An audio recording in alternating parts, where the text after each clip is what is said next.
Today's episode, we're going to talk about pivoting with your lead hook. Should you do it? Should you not do it?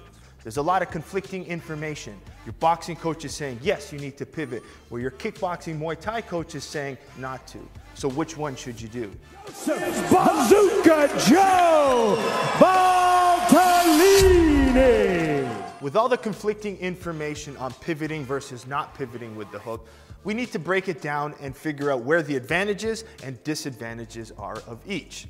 And we're going to do so looking at three main areas. The first being power, second defense, and three, the follow-up.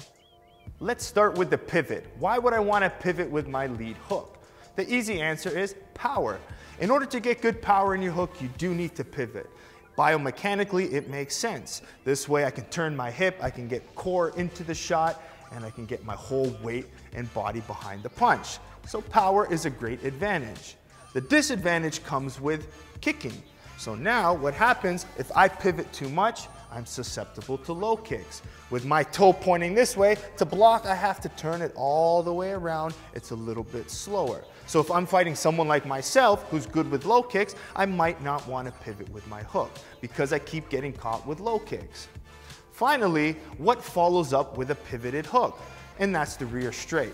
If I'm nicely turned rotation, I'm loaded up now and I can pivot and get good power in my rear straight.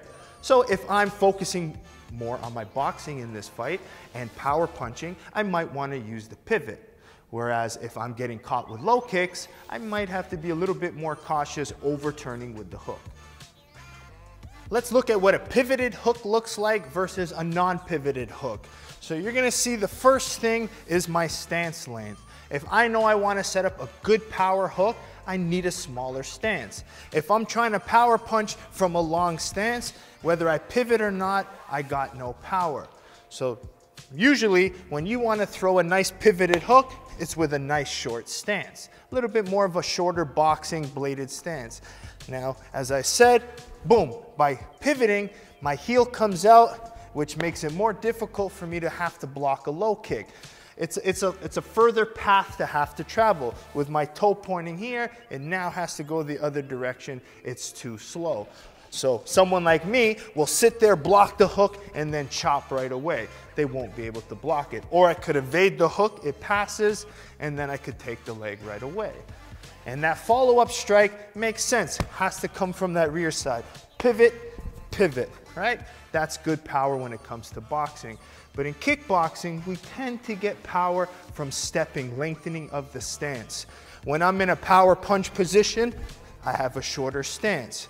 When I really want a power kick, I'll step with a lengthened stance, and then I could chop and throw from good power, good length. The example I always use when it comes to power kicking is swinging a baseball bat. If I'm sitting here with a little bunt, there's no power, right? That's a nice short kick. But if I have a nice long, good rotation, good step, good follow through, that's where the power in the kick comes from, right? So now, when I throw my hook with no pivot, you're gonna see how I step here. A little bit less power, but now my stance is in a power kick position. Boom, I could follow through and get that home run I'm looking for, okay? So you have to decide, boom, short hook, or I might step for long, lengthened power kick, okay? From this direction, quick hook, or I might step in here and power kick. So depending what my opponent is doing, I'm gonna take advantage of it. If they wanna fight me inside, boom, I can power punch, get rotation, and I'm not in kick range. And then as soon as I see them exit, I might step with a straight foot. Now, because I know I'm setting up the power kick, now I can launch my kick with full power. So even within one combination, I might change up pivoting and not pivoting because it comes down to the follow-up. Am I following with a rear power shot? Or am I following with my kick or my knee? Same principle applies with the knee. If I'm pivoting this way and now I have to knee in a forward direction, it's more difficult. A lot of times in martial arts, they say, where your foot points is where the power goes. So if I'm hooking this way, the power's going this way with my hook. If I'm throwing a straight, okay, my foot is pointing in the direction of the power. So if I'm hooking this way and I want to go this way, it's really hard for me, it's slower, and takes a little bit more energy. After looking at some of the advantages and disadvantages, Should you pivot with your lead hook in kickboxing and MMA? Well, the answer is simple and difficult. You have to be able to do both. And it depends what your opponent is doing. So for example, if I'm fighting someone who's a good low kicker, I might be a little bit more cautious to pivot because that's their time they're gonna throw the kick.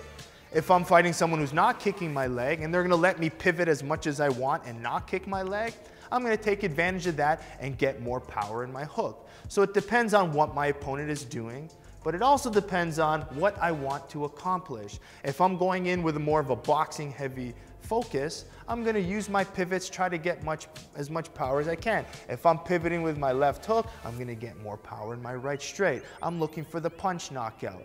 But if I'm looking to set up my kicks, this is where I wanna keep my front foot pointing forward. I like to set up my rear round kick, so all of my stepping, usually with my punches, I like to go forward. But if I'm inside and I'm power punching, I'm gonna pivot, I'm gonna angle, I'm gonna get rotation. So you have to understand, one, what your opponent is doing, and two, what are you trying to accomplish with that left hook.